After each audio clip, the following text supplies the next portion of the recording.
Hey everyone, welcome back to my series, Sharing Success Tips from Entrepreneurs Who Work from Home. And my guest today is a creative entrepreneur, Raphy Mendoza, who hails from Gloucestershire, England. Now, Raphy is a transformational coach who guides people to create big shifts in various areas of their life. And she helps business owners build their purpose and vision. So you're going to love what she has to share, because she's laser focused in helping people grow their brand strategy, their identity system, and social media marketing. So in this video, you're going to learn how Raphy manages her calendar working with non-negotiables and a very interesting productivity tool, one I'm checking out myself. So I'm Gail Bates, and I've been an entrepreneur working from home myself for over 20 years.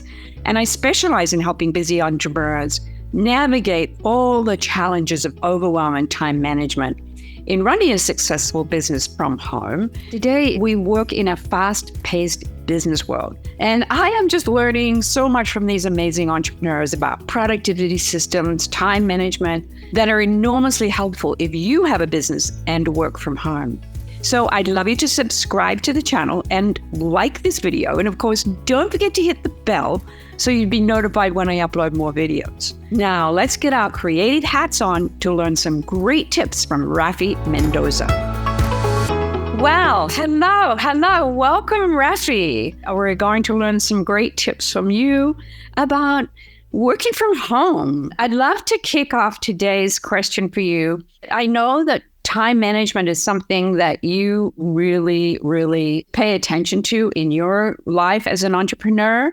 So talk to me about some strategies, how you manage your time effectively. Well, I mean, I manage my time as effectively as I can.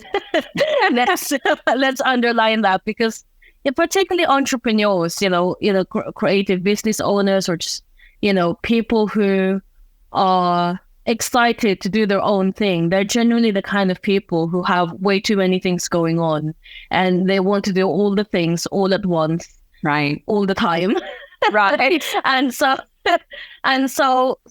it's really, for me, it's very easy to get into an overwhelm, and it's also very easy to create like a mile-long list of things to do and things that you want to do, and it doesn't matter how much you're excited by them. There's a reality of 24 hours, right? And I'm really my sense of time is appalling. And so, when I'm given a task, say, I don't know, write copy for this page of my website, I might say, oh yeah, that'll take an hour, and then it goes on my list. But actually, it doesn't take an hour. It could take 3, maybe even 6, depending on the complexity of the page, right? And so rather than having a to-do list, I'm very much a proponent of using a calendar to literally block out those periods of time. Right. And so you know what you're going to do and when you're going to do it.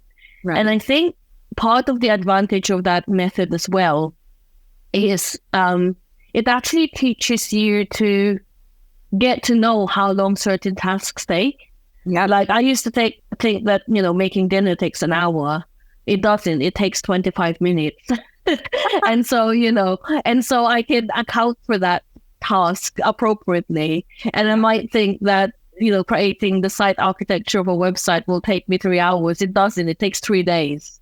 Right. And so you get to know your own speed and how long certain things take. And so you learn to, really account for the time that you need to accomplish these tasks. And so you complete the day knowing what you've done and when you did it and how much is left. Right. And rather than having, still 80% of your to-do list not done because it was impossible to start with. Oh, that's fascinating. And do you use a digital planner or do you use a physical planner? I use a digital calendar. Yeah. Just because, one thing, it's, when you set up meetings, people send you calendar invitations, and that's a really nice automatic way of something already being time blocked in there. And also I lose things. I lose things all the time. So having it digitally saved, that I can access it on my computer, on my laptop, on my phone is a necessary feature. Right. Yeah. So how do you separate like your business life from your personal life as far as time management goes? That's a really good question. I think I don't do the conventional, 9 to 5, and I'm at my desk at 9 o'clock and I complete at 5. And I know that works really well for a lot of people. But the reality is I'm just not that functional before 10. And I do get like a second wind of energy at around, 4, 5, 6 in the afternoon. And so I've learned about my own kind of like cycles and like my own ups and downs during the day and kind of like account for that. So in terms of like my personal things, I think one of the things that I find really helpful is at the start of the day when I come to my desk and start planning what I've got to get done in the day for my business, I also include like what are the like 1 or 2 or 3 things that are non-negotiable that I need to do for myself, for my personal time. Yeah. Maybe something really simple like cook dinner tonight, and enjoy that time cooking. Right. Or it might be, to go to the cinema with a friend. Right. Or it might be to put aside 30 minutes to do some painting. Right. Do my workout. So whatever it is, it goes in the calendar. Yeah. So my calendar goes for like 24 hours because I put my personal time in there as well to really protect it. Yeah. And I love that you're paying attention to the energy levels during the day and what really works for you, right? So walk me through your daily routine. How does your day look? Yeah, no, that's a good question because really, no day is exactly the same as another day. But I'll talk you through a day that I'm working at home, right? Because that's kind of the theme of the conversation, right? Right. Yep. So on a good work from home day, I'd get up at like 8 o'clock, so fairly late. I'm not an early riser. And even at 8 o'clock, I'm not going to talk to you. Like if the phone rings, it's not going to get answered. And I do my things. I just do a really basic morning routine. I don't have like a really kind of extravagant, aesthetic yoga and a smoothie thing going on. I just get up, I brush my teeth, I'll get in the shower, I make my beds. And then I just come and sit at my desk with my journal and I write a few pages in the morning just to kind of like clear the cobwebs. Quite often I like writing my dreams down as well if they're still hanging around at that point. And then I'll come to plan my day and look at what's on the agenda for the day. Yeah. And then around 10:30 I'll have my breakfast after an hour or so looking at emails, all of these tasks that don't really require a lot of brain power.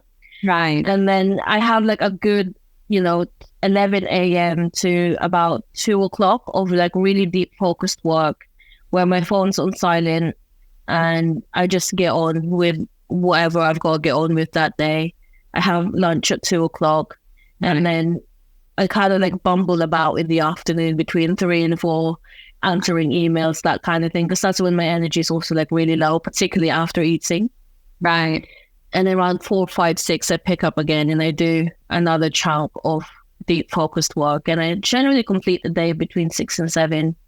Okay. And do you feel any exercise in where you live? You live in a beautiful area of the year. Mm-hmm. You take some walks and.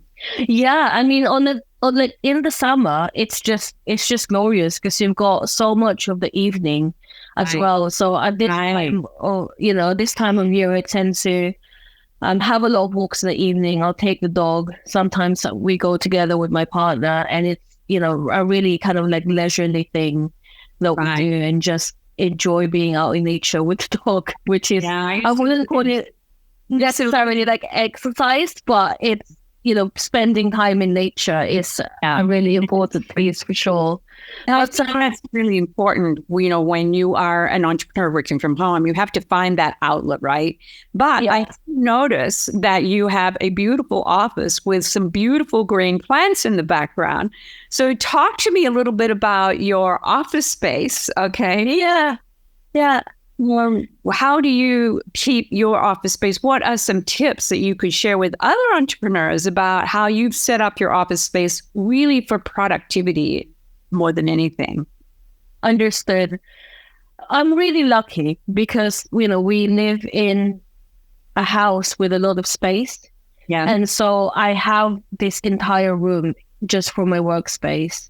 And it's the cleanest, most impeccable place in the entire house. I wouldn't show you anywhere else in my home. So yeah, I think if you have the opportunity to carve out like an entire room for yourself in your home, that goes a really, really long way. And if you can't, then create like some kind of a partition. So there's like a little area and you can get these like, kind of screen things that can go behind you to just section a place off. Because I do find like I have curated the space quite specifically. Like I have certain scents that I use in the scent diffuser. Sometimes I change them by the season, but generally it's the same smell. Because I know that when I'm in this space and I have that smell and I have this particular lighting, that I'm here to work. And it's like a really like subtle thing that you wouldn't even really think of. But I would find it really impossible to work if, I was surrounded by the smell of pizza or like, some other like distracting thing. And so I've kind of just, have a certain signature, if you like, here. And, the plants are great to kind of just like get up, have a stretch, have something nice to look at. I have all of my notebooks, all of my books that are kind of creativity related, and all of my art materials are all kind of just like in the same space. So like when I do have that like 20 minutes, that I'm like, I just need to get this one thing done. Everything that I need is in this space. And, there's also enough room in here to, do a little bit of stretching, do a little bit of yoga, and I do a little bit of working out. So, I think that's beautiful, and I think it's such great advice.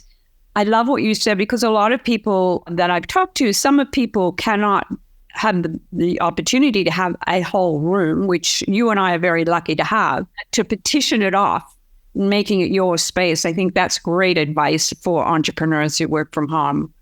Okay, I'm going to switch things up a little here. I want to talk a little bit about challenges. What are big challenges that you face as an entrepreneur working from home?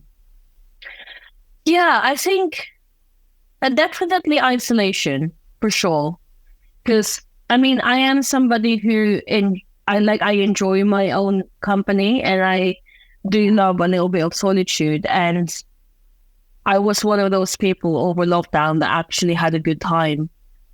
Because, I like being in my own space, and I like, having a reason to just be here and not have to go anywhere. And,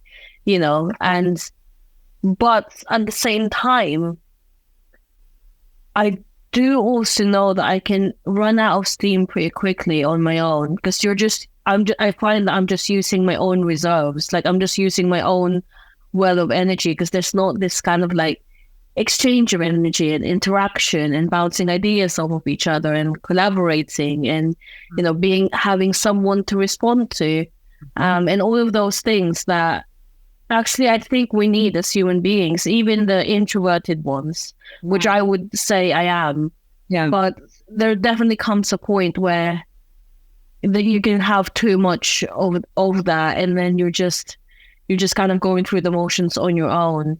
And so you have to make the effort, right? Yeah, yes. Isolation, as you said, a lot of us entrepreneurs who work from home are introverts. We like being at home, be doing our own thing. So you do have to make that effort, as you said. I want to ask you then, how do you make that effort? What do you do to connect and collaborate with others? Do you belong to networking groups? Do you get out of the house, or how does that work for you? Yeah.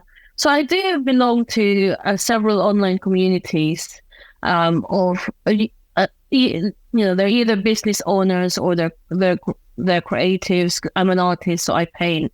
And so it could be a group of those people.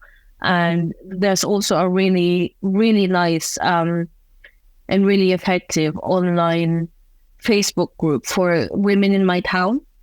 And and so those are really, really nice portals into communities. Obviously, they're virtual, so there's a limit in terms of what you can gain as an exchange of energy. But within those communities, there's always one or two person that you connect with really well, and having a virtual coffee, and then that then becomes a real coffee, and then you make friends, which is actually a really hard thing to do as an adult. Like, when you're no longer, and as a work from home entrepreneur, you're not kind of like forced into an everyday situation in which you have to interact and build those relationships organically. So those have been really helpful. And sometimes I just go to a cafe, like one of my local cafes, and bring my laptop and just work there.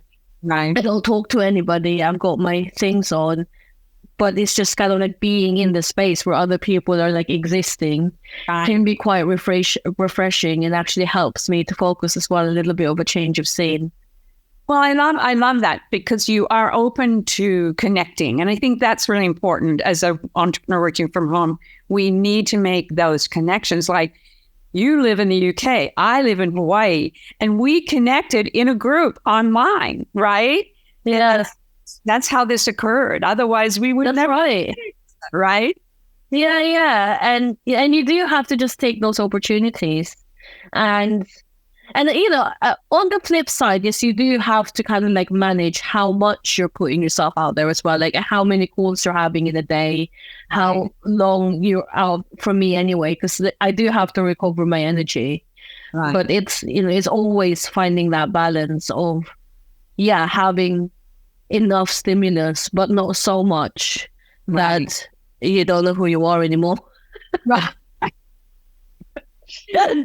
Maybe that's a very personal problem that I have and nobody else has. Yeah, but just in case there's one other person who feels that. Yeah.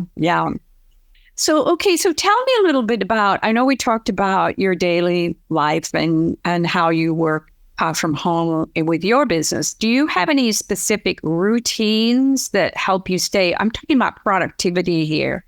Routines that really help you stay productive. Maybe any kind of habits or routines that you work with yourself. Yeah, for sure. I mean, there's a few like tidbits that I do. I don't, like I said, like I don't have like a great big like aesthetic morning routine, and I don't have like a great big evening thing that, I wash my face, brush my teeth and go to bed. But I think throughout the day, there's like certain things that just sets me up. So for instance, in my 11 a.m. to 2 p.m. period where I'm really focusing on work, I like to have a certain playlist or have several, because sometimes I want something really like upbeats and, kind of like a hype me up. And then sometimes it's just, background noise and just depending on what my brain kind of wants that day. But like definitely a playlist helps me kind of lock that period of deep work that I'm just focusing and doing what I need to do. I love that. Specific type of music that really helps you? I think depending on my mood, depending on the day, if I'm doing like visual work, if I'm painting or if I'm designing something and I'm not kind of like using my kind of language or number calculating part of my brain, then I like listening to music that I know really well, and like music like almost like nostalgic, like music from my childhood and my teenage years, and then just stuff that I can kind of like absent-mindedly hum along and sing along to.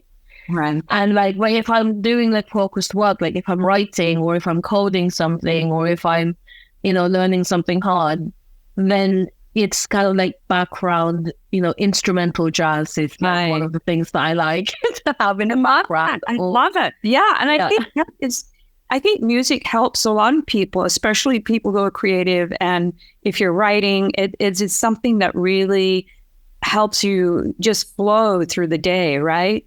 So those are great routines to be working with during the day. Anything else? Endless cups of Yorkshire tea. I mean, the Brits who are listening to this will know what I mean. But Yorkshire tea, there's nothing like it. That's right. there's nothing like it. So, yeah, no, it's the breaks of the day.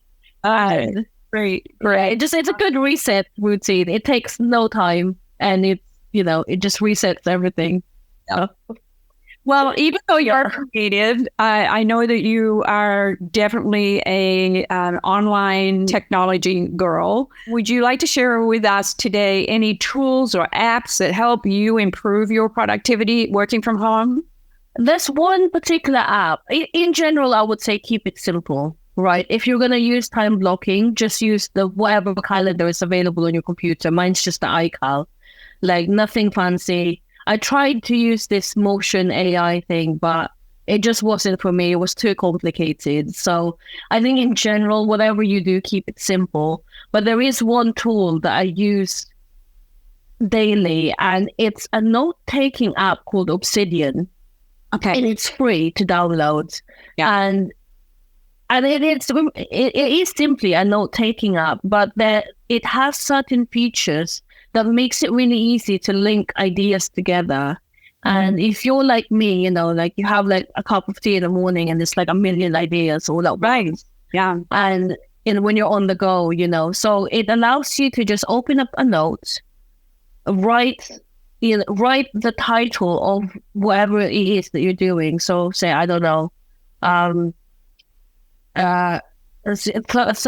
journaling prompts to unblock creativity. Something like that. That's the thing I'm working on at the moment. And so, and then inside, you can make that into like a wiki link. And so, and if from there, you open up a new note, and then you can use hashtags as you're writing, you can put in hashtags of like the topics that you're covering, and any other note that you've made in the past that you might remember, you can kind of like link them up together, and you can copy and paste things in a way where if you update it on one document, it also updates on another document. Wow. So I'm making it sound really complicated, but this is the most complex thing that I use, but it's so powerful because the technology is really simple and really easy to use, but it does just allow you to kind of like tag things and organize things in this very disorganized way. And so the next time that you're writing something about, I don't know, say journaling prompts or creativity or writer's block, and I've tagged those certain words throughout the document. So if I search for that tab, I can see all of the notes I've ever made about that particular topic. And then I can kind of like cobble together an article in half the time that it would otherwise take. I know. So so it's cool. I have to look into that myself because I'm similar in that way. I'm always writing down notes, ideas, and,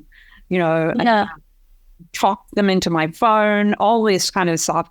Yeah. But for entrepreneurs who work from home, that is going to be a very valuable tip for them today. Okay. That's right. And a simpler version of that, just for the people who I've confused, because I went into it a little bit. But a simpler method of just using the Apple Notes. If you've got an iPhone, Apple Notes. Right. But the point is that you use the hashtags. Right. Because you can search for that hashtag and it will show you all the notes that are related to that thing. And without having to create these folders.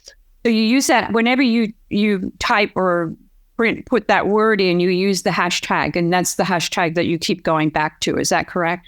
Yeah, exactly. And, and sometimes I haven't got like a specific one. It might be something really vague like creativity.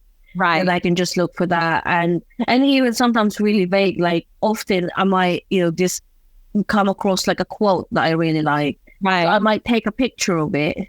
Yeah. And then put it in my notes. And then in that note, I would tag, say a quote.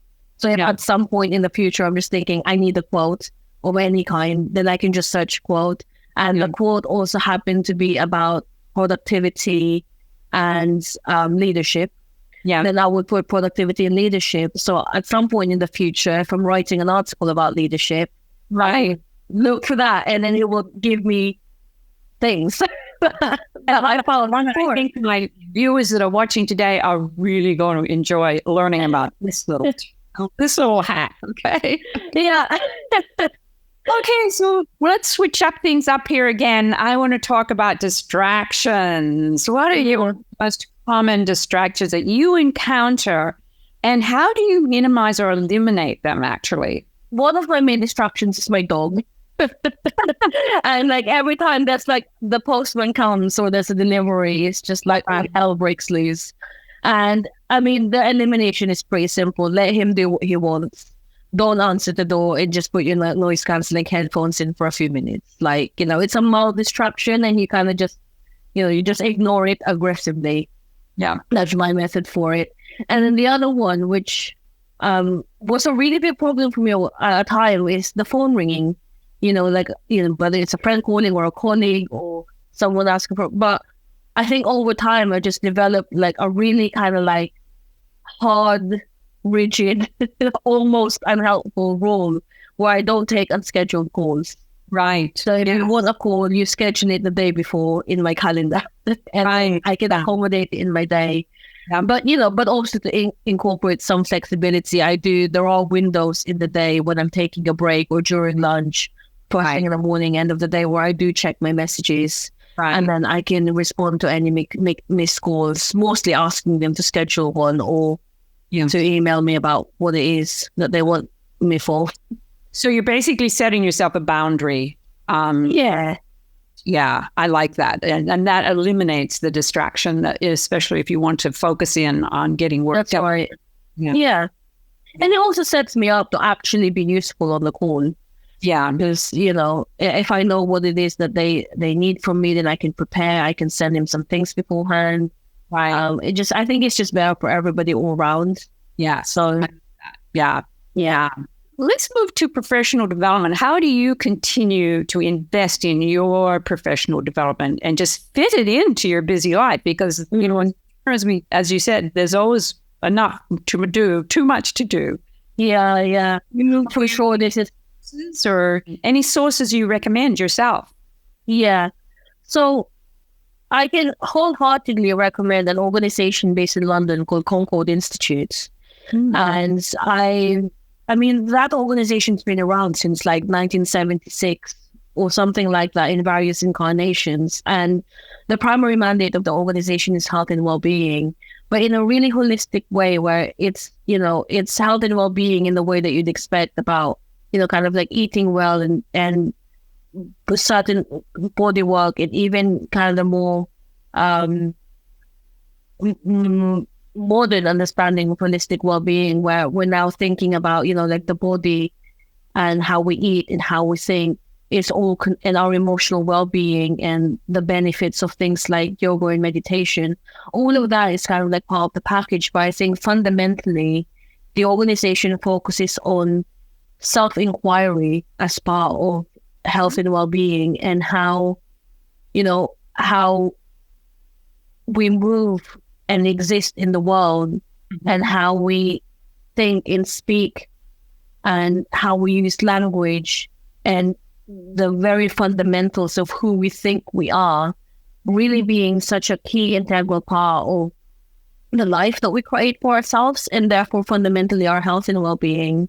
Mm-hmm. And I hope I'm doing that justice, but I have done a lot of training with that organization since around 2016.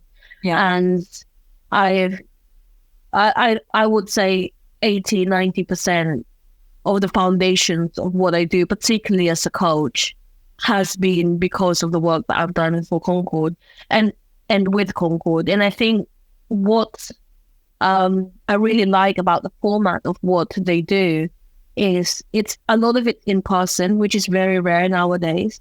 And, it's like a weekend or a week, or we do have long-term programs as well, but they're, you've got full weekends that you just make time for.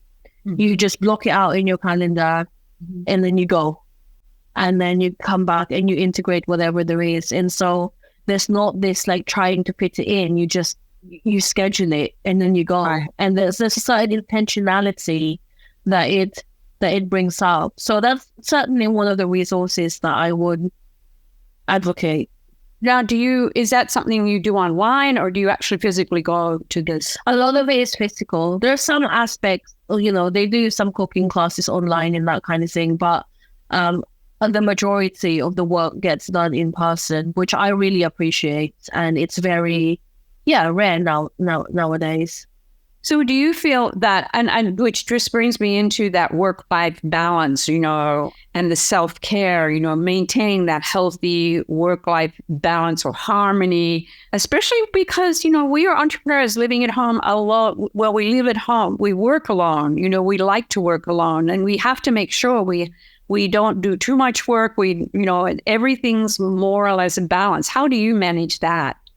I think I talked about it a little bit earlier, and it's really when I plan my day, I make sure that I incorporate what I need to do for my personal time and for like my own health and well-being. And so, the things, it's really quite simple what you need to maintain a healthy life, right? It's not always easy to achieve, but it's simple. You need to sleep well, you need to eat well, you need to move.